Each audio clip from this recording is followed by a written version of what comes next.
Akil?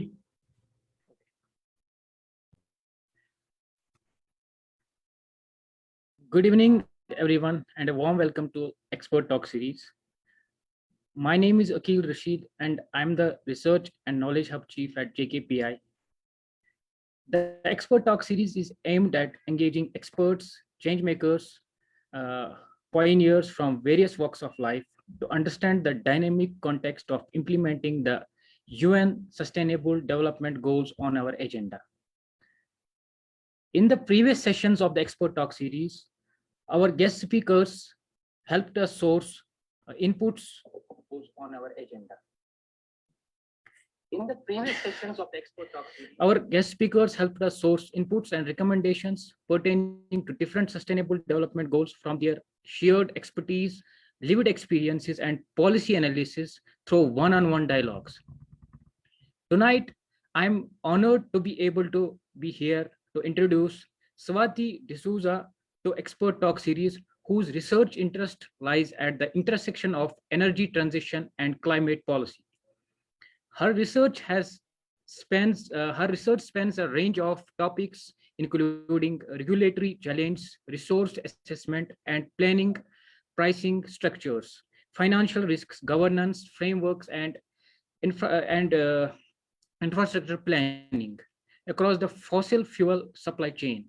Previously, Brookings India, now CSEP, Swati managed and co-edited a book on framing a long-term policy for natural gas in India. Prior to that, she was associated with Terry, where she led the supply side work on fossil fuels and energy transition. On behalf of the entire team of the JKPI, I welcome you tonight. Thank you very much for taking the time to be with us. Now, I would like to pass on the mantle to Ms. Jigyasa, our facilitator for the evening. Over to you, Jigyasa. Thank you very much, Akil, and again a very warm welcome to you, ma'am. Okay, since we have already heard that you have a very extensive background in energy transition and with this link to climate, so I guess I would start by dwelling into this particular field. And my first question is very basic, but I guess one of the most important thing that we really need to focus specifically in terms of research is why focus on women's access to energy? Why is something that we really need to talk about? Hi, Jagyasa. Thank you very much for the invitation. Okay, let's get into it. So one of the reasons why the role of women in energy is spoken about is particularly because without access to energy, what ends up happening is research has shown that your workforce participation goes down, your access to your health problems increases, your access to material goods, particularly in terms of energy appliances, or goes down because your income levels go down. Your access to education is impacted, and it's not just you, but your entire family, that is impacted. Your access to so we've covered education, we've covered income, we've covered health. These three basically become your primary drivers of why we need, why women need access to energy. It saves up on time, because you and I, staying in India, have both heard of examples of women walking 25 kilometers to get access to water or to collect firewood, so to burn, to use for cooking. Now, this time that you spend for 4 to 5 hours in collection can actually be better utilized if you connect them to cleaner sources of fuel, be they LPG, be they induction cook stoves, be they PNG gas connections. This sort of is one of the major reasons why, when you look at the role of women in energy, the two main areas of focus becomes clean cooking and clean access in terms of affordability. Because the moment you take these two parts, a significant chunk of your time in the day is saved, which then allows you to focus on other productive activities. Okay, thank you very much, ma'am, for your answer. And actually, you have mentioned three most important areas. So if I just try to break it down, these three areas, and if I just start with one, for example, how can equal access to energy actually impact the education of women? So what are your thoughts on that part?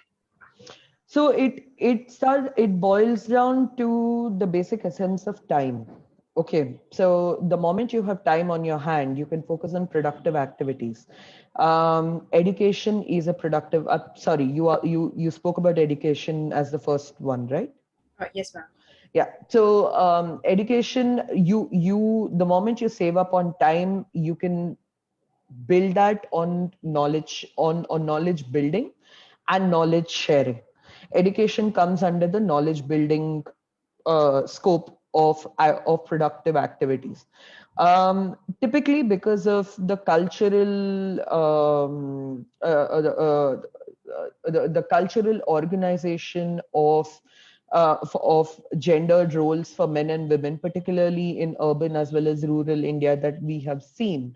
What ends up happening is, if you do not have access to clean energy at your doorstep, then you as a woman end up spending the time or in the in trying to get materials to for cooking or for cleaning or for lighting. Um, Typically, what will also end up happening in a rural household is your income levels are not very high, which basically means that to cut down on time, you will also engage the other women in your family, including your children, to end up cutting time for you. Um, and given the fact that you have a small pot of money, then that money is then goes to the male household member in his or her in his education. That is one of the critical roles of energy access to education, because the moment you cut down on time, then you have take it from the earning member perspective. From an earning member perspective, it frees up time for the women in the household to look into productive activities. That ends up helping in increasing the income in a household. That can then be put into education for not just one male member, but for a male and a female member. This is so there is so the link to energy stems from from across the supply chain over here. Thank you, ma'am. And I guess you have actually put out a very important aspect of that is, I guess, if I'm not wrong, this time poverty that women usually faces. And then how it's not just linked to certain direct impact that we see, for example, knowledge generation and sharing, but you have also mentioned about the culture aspect. Definitely what we see nowadays is the social and cultural norms that has been set that actually puts women at a more disadvantaged level. And then how it is indirectly that which is not usually much focus, is related to income generation as well, which is usually not as one of the major debates that we see. So if I just dwell into the second part that you just mentioned in your previous answer, that is health. So how health is impacted in this whole scenario of energy transition and climate? Indoor air pollution. So, what many of us don't actually end up realizing is, even in major urban centers, given the air quality in India right now, you end up inhaling a lot of PM10, PM2.5 particulate matters, even in an area where you're not exposed to polluting activities or pollution generating activities. In a household where you end up using biomass for your cooking, you end up using charcoal for your cooking, and it's a cook stove. What you are doing is, when you are trying to light it, we've all seen this on TV, right? We've seen someone blowing into a pipe to light it. What does that do? That makes you inhale a lot of particulate matters that eventually end up killing you because it ends up impacting your lungs. So that is one aspect of it. The other aspect is when it's burning, you are still circulating pollution within your house. And typically it's not as if Indian houses are big enough to, have two-way ventilation. There are very few houses, or very few percentage of houses in India that can actually afford a two-way ventilation. So what this basically ends up doing is you're circulating polluted air within your house constantly. Also, because what ends up happening with most biomass cook stoves is you never put the chulha off. If you've noticed, or if in any of your whenever you visit a household where you have a chulha, the chulha is never put off completely. It is always burning on low. Culturally, the idea is that means if someone comes home, they can immediately prepare tea or snacks or something before without a long wait. But what this is also doing, it means that essentially your pollution in the house is never going down. And that in itself is your first major cause for health, because that shortens your lifespan, that increases your medical bills at the end of the day. Thank you, and I guess there's a complete mixer that we could see that initially you were trying to rely on the traditional practices where, that you just mentioned women have to use or stop. And that is mainly because of the economic aspect of the family that they're limiting to that, as well as because if you do not have the potential income that is required, it also limits your access to cleaner energy and other sources.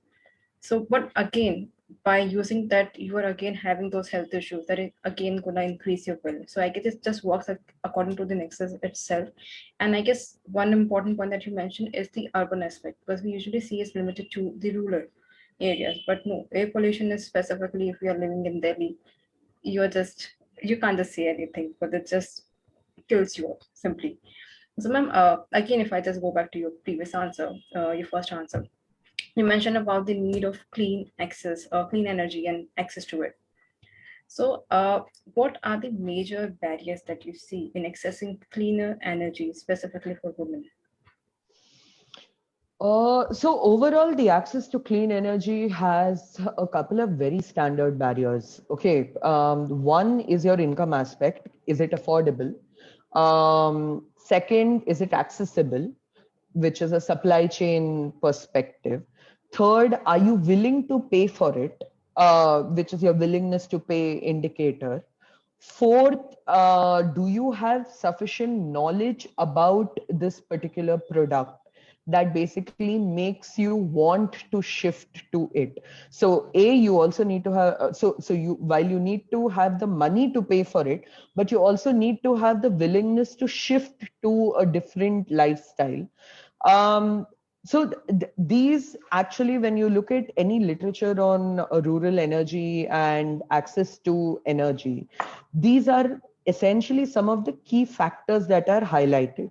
Now, how do women play a role in this?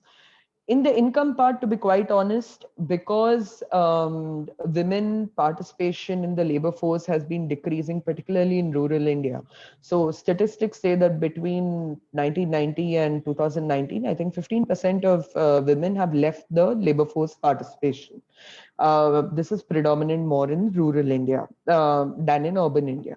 Now, what this basically means, it means that your access to income, which you would end up earning on your own, is gone, which means you have to rely on someone else.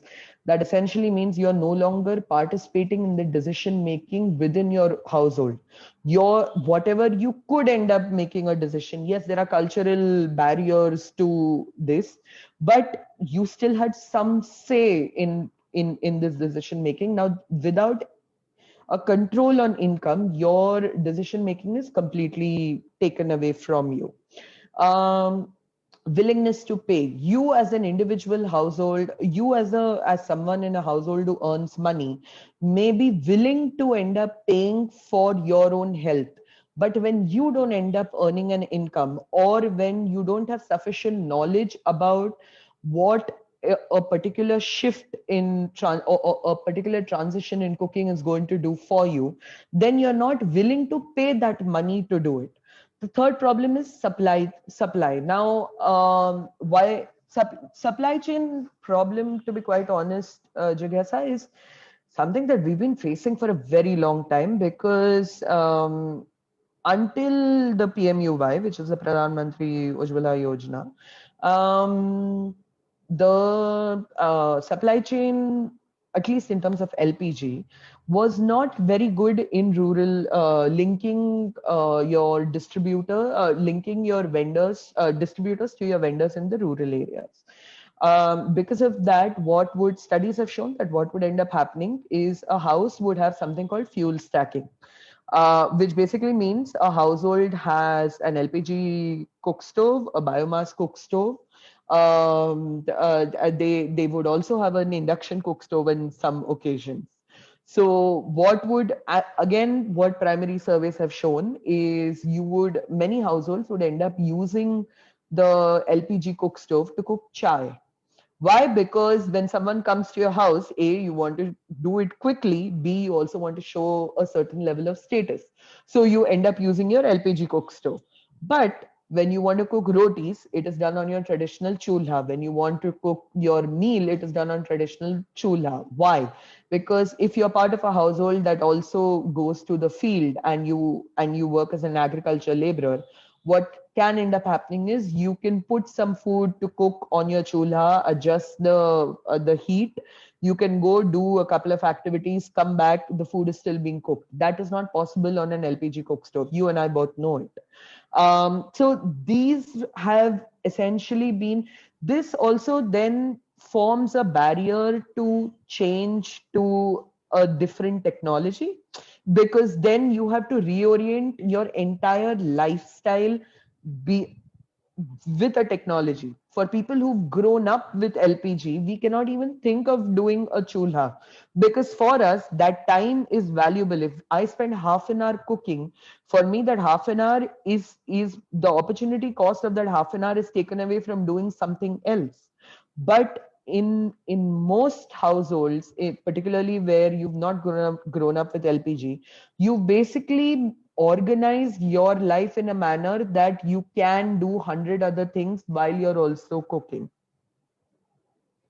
For women in this context. So what this ends up doing is, when you go to a program and you say, when you go to a particular village and you say you need to change, sure, they will end up buying it. Under the PMUY scheme, you can end up buying it, but is consumption going beyond your first cylinder? That is a problem that has not been tackled yet, because while your overall consumption, if you see in LPG, the overall consumption has gone up, yes. But again, there are studies that have been shown in rural Karnataka, rural MP, where your consumption beyond your first cylinder is negligible.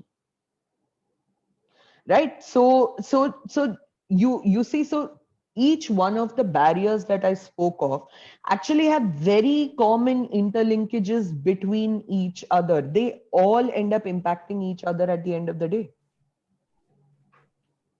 Yes, ma'am. And I guess one important point that you mentioned is regarding the behavioral change that we actually require, because the willingness, because I guess most of the schemes that we usually see is basically talks about providing them with certain things that you just mentioned about PMUY.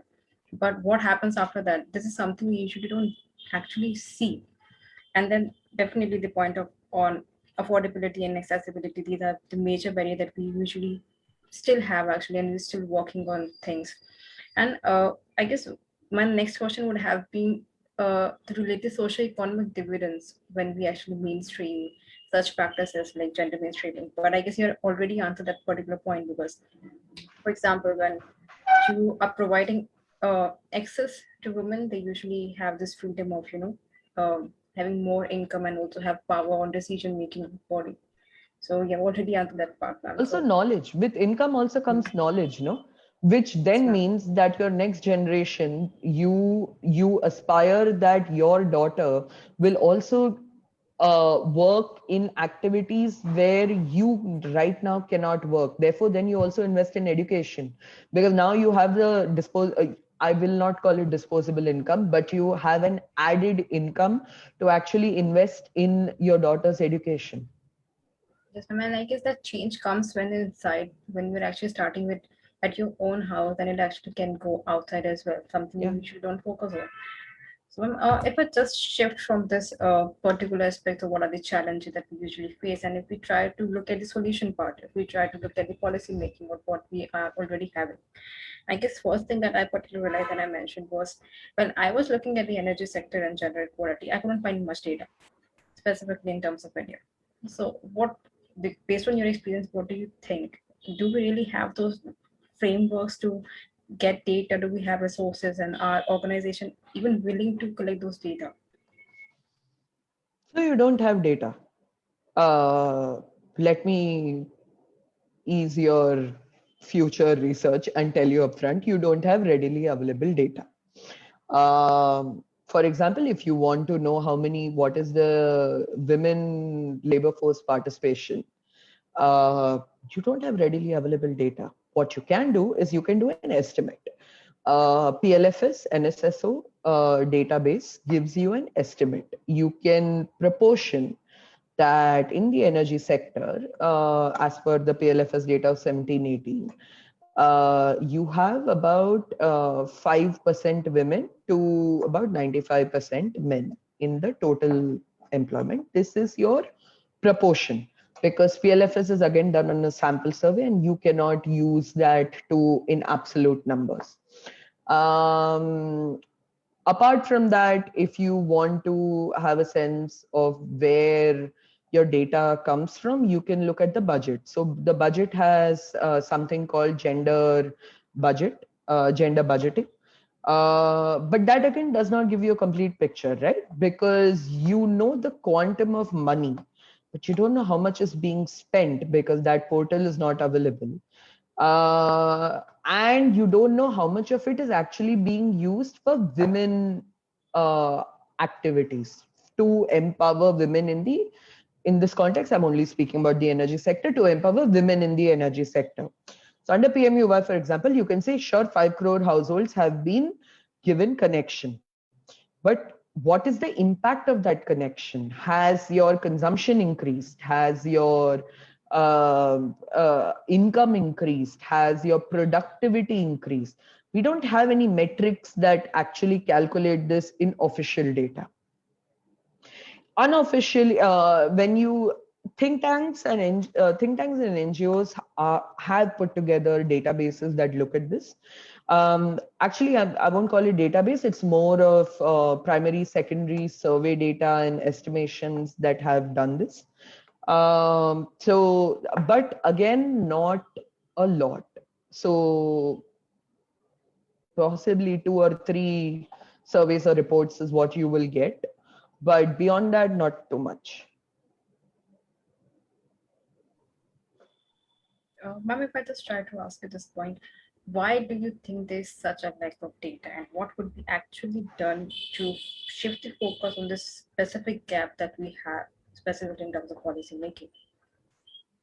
Why is there no data? Because, I mean, women have never been part of the decision making process, or have very rarely been part of the decision making process. So how do you understand their problems, and why would you even include their problems if they're not part of the decision making process? Um, why have policies not looked at it from a gender perspective?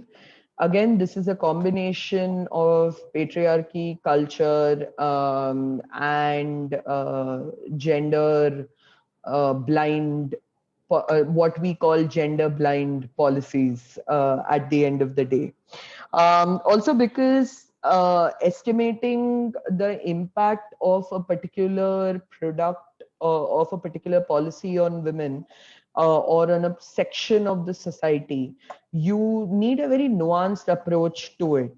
Secondly, you cannot end up comparing the impact of a particular policy on women in Gujarat versus women in MP. You should, but the point of the matter is when you decide to go into it, the parameters differ in both states. The income levels differ. The cultural aspects of Gujarat and MP differ drastically. So then you have to account for all of that in your policy metric. Now, if you have a centralized decision-making policy, and energy is mostly centralized, coal is centralized, oil and gas is centralized, renewables to a large extent, at least when it comes to policy targeting is centralized. Policy implementation falls on the states, but targeting is still centralized. So energy has always been centralized, and at an aggregate level, it's you can compare absolute numbers which still don't give you a coherent picture. I hope this answers your question. Definitely, ma'am. And I guess you mentioned something about centralization of decision making and policy making. And Yeah. I guess this is something I never realized that it's actually been there, and it's actually been there for so many years, and how it's actually related to the gender perspective and the gender lens that we need to put in. So if I just try to move in, because you also mentioned about women's participation, we see that women participation in India is not great, like in many other countries. So what could be done in order to increase the participation of women? Because as you have already mentioned, that what are the benefits of actually having women on the table, but how can we improve the situation given the all the patriarchal and cultural barrier that we already have? What steps, what I would say the initial interventions would be done, especially in terms of policy making? So, okay, look, in traditional sectors, and here now I'm only talking about energy. So, from a coal, oil, gas perspective, invariably what has happened is these have been considered to be, these have been very male dominated sectors because extraction of all of these fuels also started 200 years ago, and 200 years ago what little freedom and voice we have today, we didn't have that then either, no matter which country you're talking about.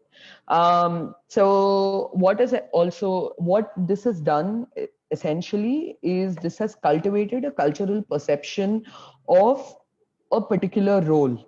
So when you think of someone who works on an oil rig, okay, in the middle of the sea, you will never think of a woman working on an oil rig in the middle of the sea, right? Or you will not think of a woman running driving a truck. Think about it. Like in your and my head as women, we have not been able to do away with the idea that a woman can also be a truck driver. Why? Because in our head, there is always been the genderization of roles. This is something called the genderization of roles. So many of the jobs in the energy sector suffer from this. There is something called, like, there is a perspective on the fact that these are gendered roles and this can only be done by men. And let's take the truck driver example. As women today also know how to drive trucks and tractors, but why do you not see women driving trucks? Safety at the end of the day. It's not safe for women, educated women in Delhi, to step out sometimes after 9:30, 10 in some areas. So can you imagine driving trucks through the night across different states? So safety becomes a major factor. And this, I'm still talking about the informal sector. Even in the formal sector, there are issues related to safety at work. So if we have to address it, first we need to remove the perception, or at least retrain minds on the genderization of roles. The second aspect is you need to improve safety at work, no matter what industry you're talking about. The third is wage gap. Wage gap is a very big challenge because even in the formal sector, where you are considered to be slightly better than men because you're not undertaking physical activities, and even intellectually, despite you having all the qualifications, you may still not end up earning as much as your male colleague, male colleague sitting next to you, because of gender gap. Now, if anyway you are not earning that much money, when it comes to sacrificing one career in a household due to XYZ pressures, you would invariably go to sacrifice the person who's not making as much money, which is again why gender gap becomes a major challenge. So if you want to address this problem, addressing the issue of gender gap becomes paramount. The fourth problem is the fact that a lot of women drop out of the labor force, even in the energy sector, during your childbearing years, because the idea is that we only have maternal leaves. Many companies don't have paternal leaves. Therefore, the responsibility of rearing a child comes on a woman. Going beyond just that, even if you decide, okay, I will take my maternal leave, but I will join the labor force, I will join work again, without having childcare facilities, without having provisions on childcare, invariably you are running back and forth. So you need, so women more often than men have to make a decision on whether family comes first or their work comes first. So to address this problem, can we have policies, workplace policies, HR policies that actually look at this particular issue? The next issue is women in STEM. From a renewable energy sector perspective, given the fact that it is more capital intensive and it is more technology intensive, more than capital intensive, the idea is you need women to participate in fields that have traditionally been male dominated, but without having sufficient knowledge and the cultural barrier, you don't see a lot of women in these fields, which then again limits their progression in their career. A study by Irina, for example, in 2019 said that there were 32% women in renewable energy, 22% women in oil and gas, and 48% women as part of the global labor force. Okay. The 32% average, especially when it comes to fossil fuel, seems great. But when you break down the statistics, what it tells you, 28% of them were in technical positions, which is STEM. 38% of them were in, I forget the second one, but 45% of them were in administrative positions, which is a problem, because if you're not in the decision making position, then again the policies that you end up setting in place are gender blind rather than gender neutral, or actually not even gender neutral but gender focused. So Actually, these ma'am. are things that you need to address. And I guess these are just not one or two things, but there are a lot of things and they all are interlinked. It's because starting from the generalization of roles and then the entire concern of security. And then I guess one important factor that you also pointed out in this that needs to be analyzed further, I believe, is the difference between the formal and the informal sector, because usually we see that formal sector infrastructures are not available for women. For example, even just having a proper toilet for a male employee is not there. So Yep. how that needs to be done. And another aspect of education, participation of women in STEM. And I guess one important thing that I also read in one of the reports, that even when women opt for these studies, after some time, like when they're going for higher education, they drop out at that point as well, because they don't take it up. And then the other point of not having women in the leadership roles and limiting their roles into certain areas, for example, not having them in the technical aspect, but more in the administrative level. I guess that again talks about that genderization of roles, where we actually limit them. And that definitely is related to the knowledge and skills that they have, that they usually don't have the technical skills, but that again is again interlinked with the process of why they are not choosing such career choices. So a lot of things that is coming together at the same time, and And you know, a lot of these are actually just networks are just old boys clubs at the end of the day.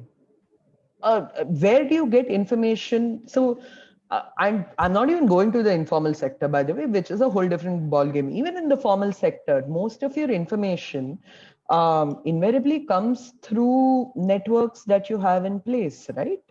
Think of a job change, think of going to a different field. How do you get that information? You get that information through your networks. Most of these networks are, because a lot of them come from male dominated sectors, a lot of these networks are just old boys club at the end of the day. So you don't even have access to information. Forget access to information, you need access to knowledge, right? You need someone to tell you that or to mentor you that, you know, this particular role is an upcoming field. Renewable energy is an upcoming field. 10, 20 years down the line, the world is only going to be running on renewable energy. There's going to be no oil, there's going to be no gas, there's going to be no coal. Therefore, you need to start understanding what are the aspects in this field that suit your abilities or that you're interested in. This is what true mentorship and knowledge comes from. You don't have enough networks that actually provide these to women. From India's perspective, when you say, when policies say, for example, that we will move away from coal, oil and gas, which are more labor intensive activities, and move to renewable energy, it will benefit a certain section of women. It will benefit someone like you, it will benefit someone like me, because we've put in the years, we come from backgrounds of privilege, and we've put in the years, and we have a particular degree, a particular level of education and knowledge. But these are very urban centric jobs at the end of the day. What are you going to do about women in marginalized communities? How are you going to train women in marginalized communities? How are you going to take the information to them? Forget training.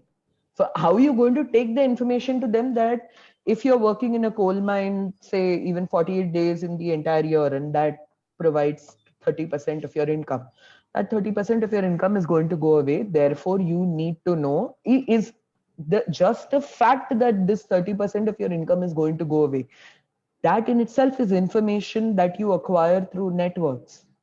How do you do it? Have we engaged self-help groups? So self-help self-help groups are the one way that women in rural areas are understanding about, putting about the idea of having of saving, of having some portion of your income saved under a community self-help group that can then be utilized.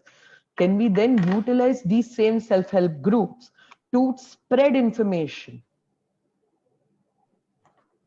And ma'am, if I just try to interlink it with one aspect that you already mentioned earlier regarding data, that think tanks and CSO, they are trying to fill this gap. They are conducting research, but they're also very limited. And as you just mentioned about the self-help group in terms of providing knowledge and information, so can we see the role of civil society organization and think tank filling this gap? Like, do they have that potential? And if yes, what they can actually do to fill this entire gap of providing knowledge and building the capacity of women in this area? So I know a number of organizations that are actually working at a rural level on this. Pradhan does this. So Pradhan works with self-help groups across 2-3 states. They don't focus. They focus on agriculture practices, on saving practices, on training women. Seva does this very well in Gujarat. There's a very good case study on a Seva in NRDC, which basically converted agarias, who are women workers, women salt pan workers, to to convert from diesel generated pump for salt pans to solar generated pump. And they did it. And they primarily only worked with women. in this area. What this ended up doing was it increased the income, it increased the spending power of women in these areas, it increased their decision making skills. Women basically got into leadership positions within Seva. From the community, they got into leadership positions within Seva so that they could take their knowledge and spread to other areas in the district. So CSOs have been playing a very good role, but these are very isolated examples. They focus on particular states, they focus on particular sectors. Um, this needs to be, so I think, quadrupled across India. Can we say this thing because you mentioned these are very isolated examples. So can we say that government could actually rely on these organizations and think tank in order to gather the required information and work with them to increase their knowledge of in terms of having the required knowledge and building the policy that is actually more representative. Can we say Sure, the they same? can do that, but you need an interest to work in this area before you want to work in it. I guess that's the core issue that we need to address, not just in this sector, but in a lot of sectors that we specifically talk about gender. Yeah. So now if I just move around to this particular aspect that you mentioned regarding the future of renewable energy, that we are having a shift and we see that there is a growing future in this area. So we see that there are many job opportunities that are coming in at the same time. And I read this particular report that mentioned that according to the report published by the International Renewable Energy Agency, the renewable energy industry currently employs about 32% of women compared to 22% in the global oil and gas industry. So basically it says that women have more potential to get jobs in this area. What are your thoughts on this part?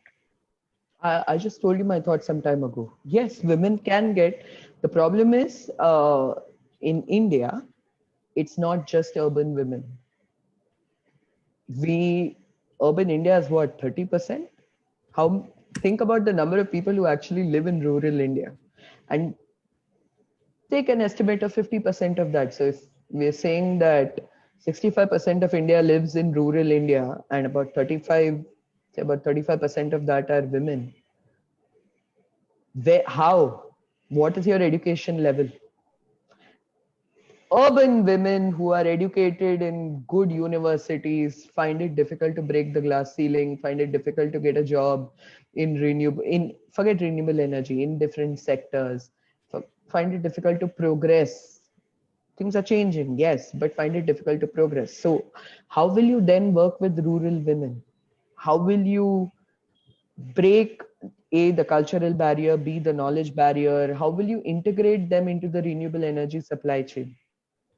Because one of the aspect is you have something called full-time equivalent jobs, but not all the jobs across the RE supply chain are actually full-time equivalent jobs.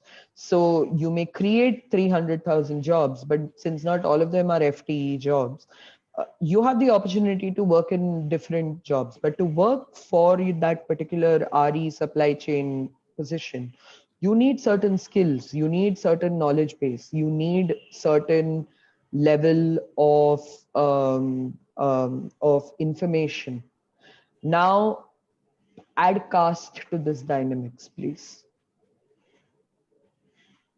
Please add caste to this dynamics, and then let's have a conversation on just women in marginalized communities of your lower caste. How will you break that barrier? I Right? honestly So can't say anything at this point, ma'am. I'm just trying to give you the scale. So when you think about 32% women in the workforce in renewable energy, it sounds like a brilliantly good number, And that's at global level. particularly given the fact that women in fossil fuels is at negligible levels. Okay, bare negligible levels. So it's a very good base to start with. But the problem in India has never been just formal and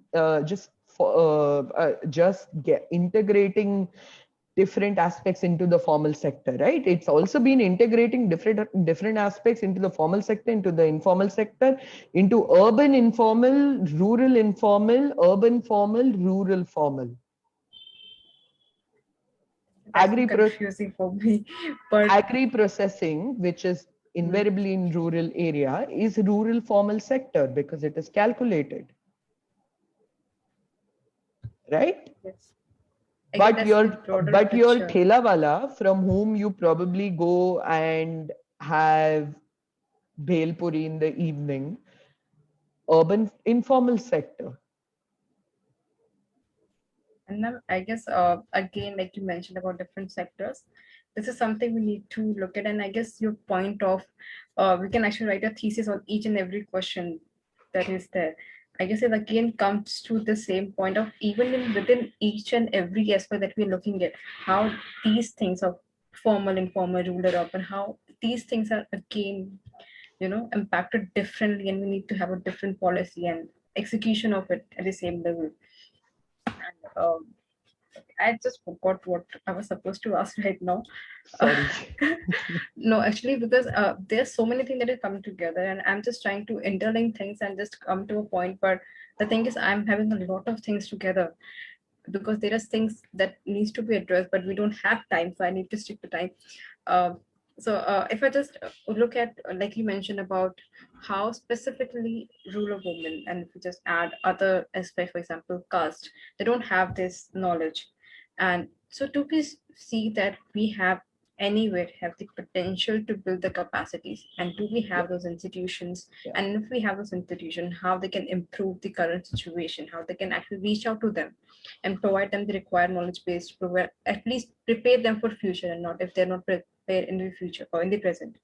So you do have something called, you do have a lot of skilling programs on green jobs that is actually done by the skill mission in India, the National Skills Mission. Separately, you also have examples from different case studies that have actually taken place in the last couple of years. The Seva case study that I was talking about provides a very interesting framework or a template. Okay, what they basically did was Seva basically first trained something called master trainers.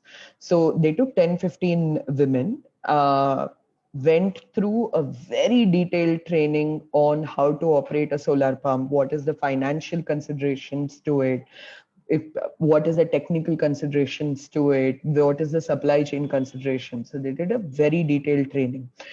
Each of these 10-15 women were then given districts, or not districts, but more like blocks, or in a village that they could cover, or rather particular villages that they could cover. These then led to training programs and skilling programs of say 200 women. And so if any time these 200 women had issues or questions regarding a solar pump, their first point of contact was the main trainer. Now beyond, and then what they ended up doing is throughout the year they kept having different training, technical, administrative programs for the agarias, or the women who were basically salt pan manufacturers. They kept having these training programs throughout the year. Simultaneously, they started also building on the skills of the main trainers.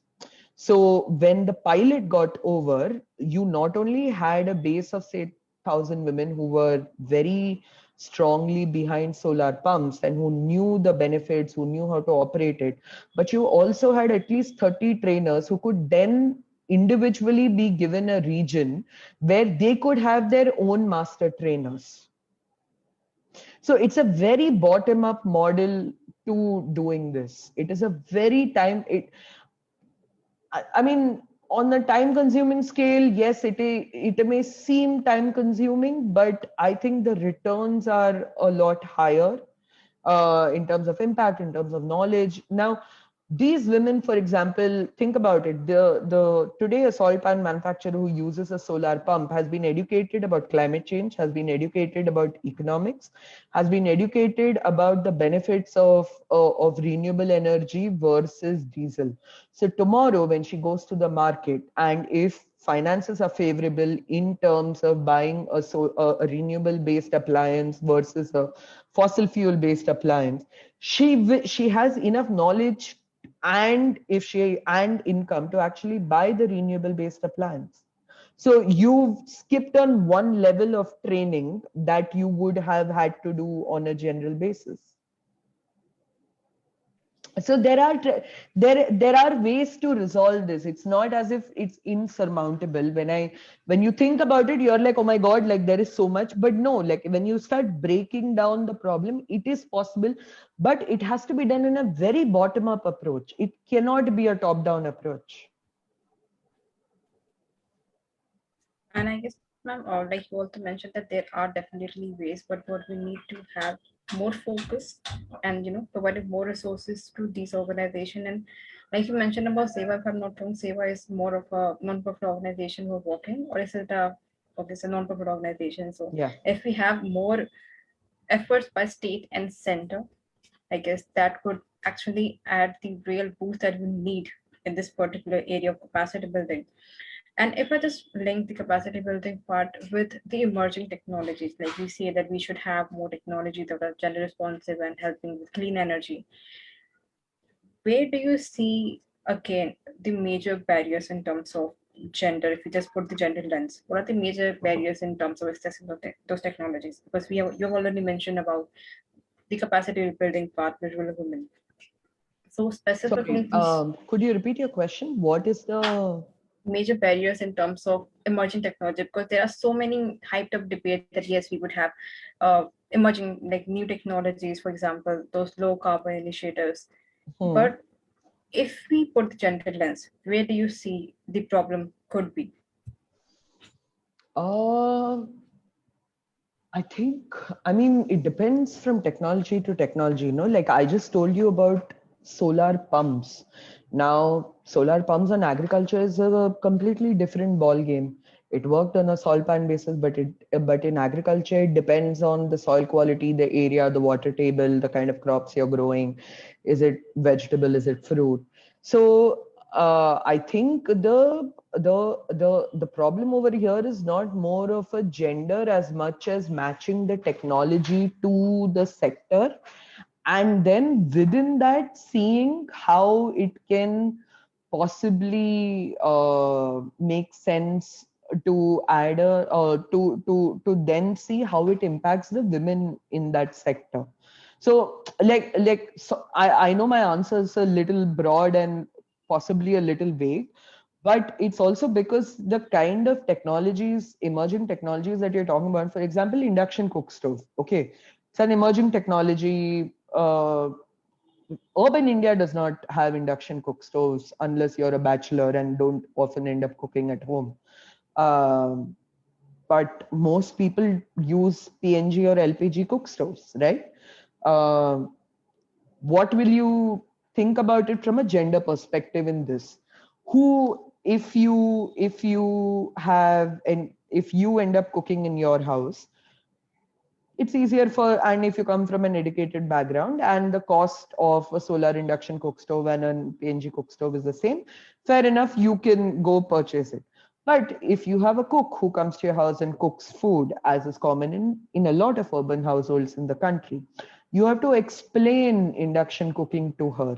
She would not prefer to use induction cook stove because there are issues with how high the flame, how high it can be, how low it can be, the coil, the heat, the temperature. There's, that's taking time out of your schedule and work to explain to him or her, saying do this, do that, do this, do that, right? So you may not want to put in that much time. How will you ease this particular process? So similar to this is just one technology in one particular instance that I'm telling you. But there's so many such emerging technologies, right? Thank you, ma'am. And I guess because we have just 7 minutes left, so this would be my last question. So we see that women generally have less access to finance and energy-related services than men. That could significantly inhibit women's access to energy services, which can further marginalize them socially as well as economically. So, what measures should be taken by policymakers to improve the situation?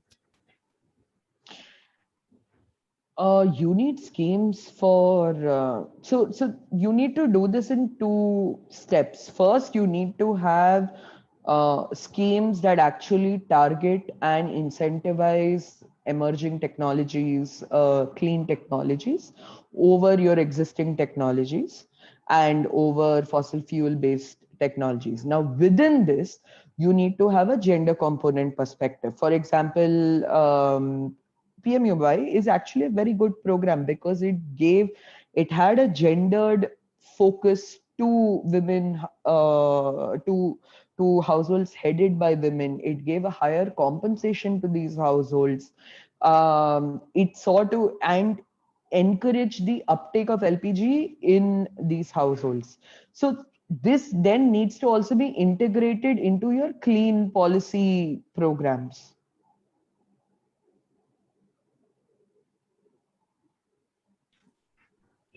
Thank you, ma'am, because I guess there are so many things that have come out of this entire discussion that a proper report can be made. And I guess that is the requirement because as we discussed that there are so much of little data that we have. So I guess there are so many things that we have talked about that we would actually put for forward research out of this entire thing. So thank you, ma'am, for the entire discussion. And because we have to abide with the time zone, No we're problem. gonna end the discussion here. And now I'm gonna pass the mantle to Akil sir. Thank you, Jigyasa. It's an honor to have been asked to offer a vote of thanks to Swati. I, on behalf of JKPI and the entire management group here, and on my own behalf, extend a very hearty vote of thanks to Swati for gracing her important work and sharing with us her findings and opinions. We Thank you. learned a lot from today's interaction and look forward to our interactions in the future. We thank you for being with us this evening. It has been a great pleasure. JKPI wish you all the best for the future. Thank you once again. Thank you so much, Akhil. Thank you, Jigyasa. It was a pleasure.